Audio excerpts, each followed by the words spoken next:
So ఇంకా బెడ్రూమ్లోకి వెళ్దామా? Yeah sure.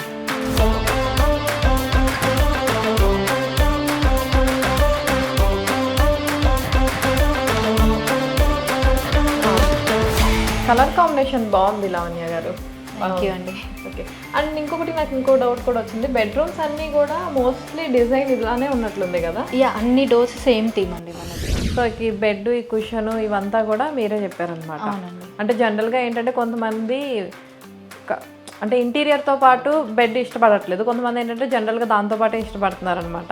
సో క్లయింట్ అడిగారండి ఇట్లా కావాలి అని చెప్పేసి, లేదంటే మీరు చెప్పారా దాంతో పాటు కలర్ కాంబినేషన్ సేమ్ ఉంటే బాగుంటుంది అన్నట్లుగా? క్లయింట్ అడిగారండి. క్లయింట్ అడిగారు, సో దానికి తగ్గట్టుగా మీరు చేశారనమాట. ఓకే. లావణ్య గారు ఇది కూడా బాగుందండి. అంటే జనరల్గా ఏంటంటే సైడ్ డోర్ చూస్తాం, లేదంటే ఇలాగా డోర్స్ టైప్ చూస్తాం కదా, డబుల్ డోర్ టైప్గా.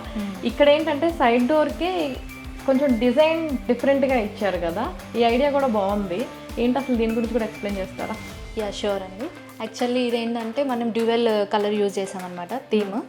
చూడ్డానికి కూడా చాలా లుక్ బాగుంటుంది అని చెప్పేసి ఇదేంటంటే 2 కలర్ షేడ్ లామినేట్స్ యూజ్ చేసి మధ్యలో టీ పట్టి ఇచ్చాము, రోజ్ గోల్డ్ టీ పట్టి. స్లైడింగ్కి ఏంటంటే మనం ఇట్లా యూజ్ చేసాము. ఓకే. అంటే జనరల్గా సైడ్ డోర్ అనగానే ఒక కలరే ఉంటాం కదా, అంటే బెడ్రూమ్ మొత్తం 2 కలర్ కాంబినేషన్ ఉంది కాబట్టి ఇది కూడా అలా ఉంటే బాగుండని ఇంటెన్షన్లో ఇచ్చారా? అవునండి. ఓకే. ఈ డిజైన్ అంతా కూడా మీరే సజెస్ట్ చేశారు, ఇట్లా ఉంటుంది ఇలా వస్తుంది అని చెప్పేసి. ఓకే. నెక్స్ట్ ఇంకోటి ఏంటంటే మనము కబోర్డ్ లోపల మనం లాకర్ ఇచ్చామన్నమాట.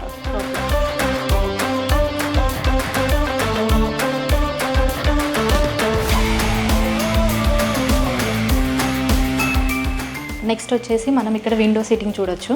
ఇక్కడ సిట్టింగ్ ఇచ్చారనమాట. యా, బాగుంది. కింద కూడా స్టోరేజెస్ ఇచ్చాము. కింద పైన మొత్తం స్టోరేజ్ వస్తుంది. స్టోరేజ్ ఇక్కడ సిట్టింగ్ ఏరియా ఇవ్వడం కూడా బాగుంది. ఎస్ అండి.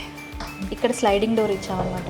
ఎందుకంటే మనకు అక్కడ వాష్రూమ్ అండ్ డ్రెస్సింగ్ టేబుల్ ఉంటుంది అనమాట.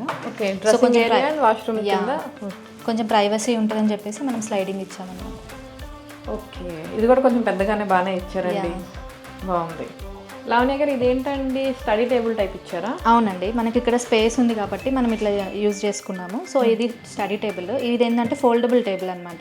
ఓకే. మనం ఫోల్డ్ కూడా చేసుకోవచ్చు. ఓకే. అవసరం లేకపోతే క్లోజ్ చేసుకొని వర్క్ ఉంది అనుకున్నప్పుడు తీసుకొని యూజ్ చేసుకోవచ్చు.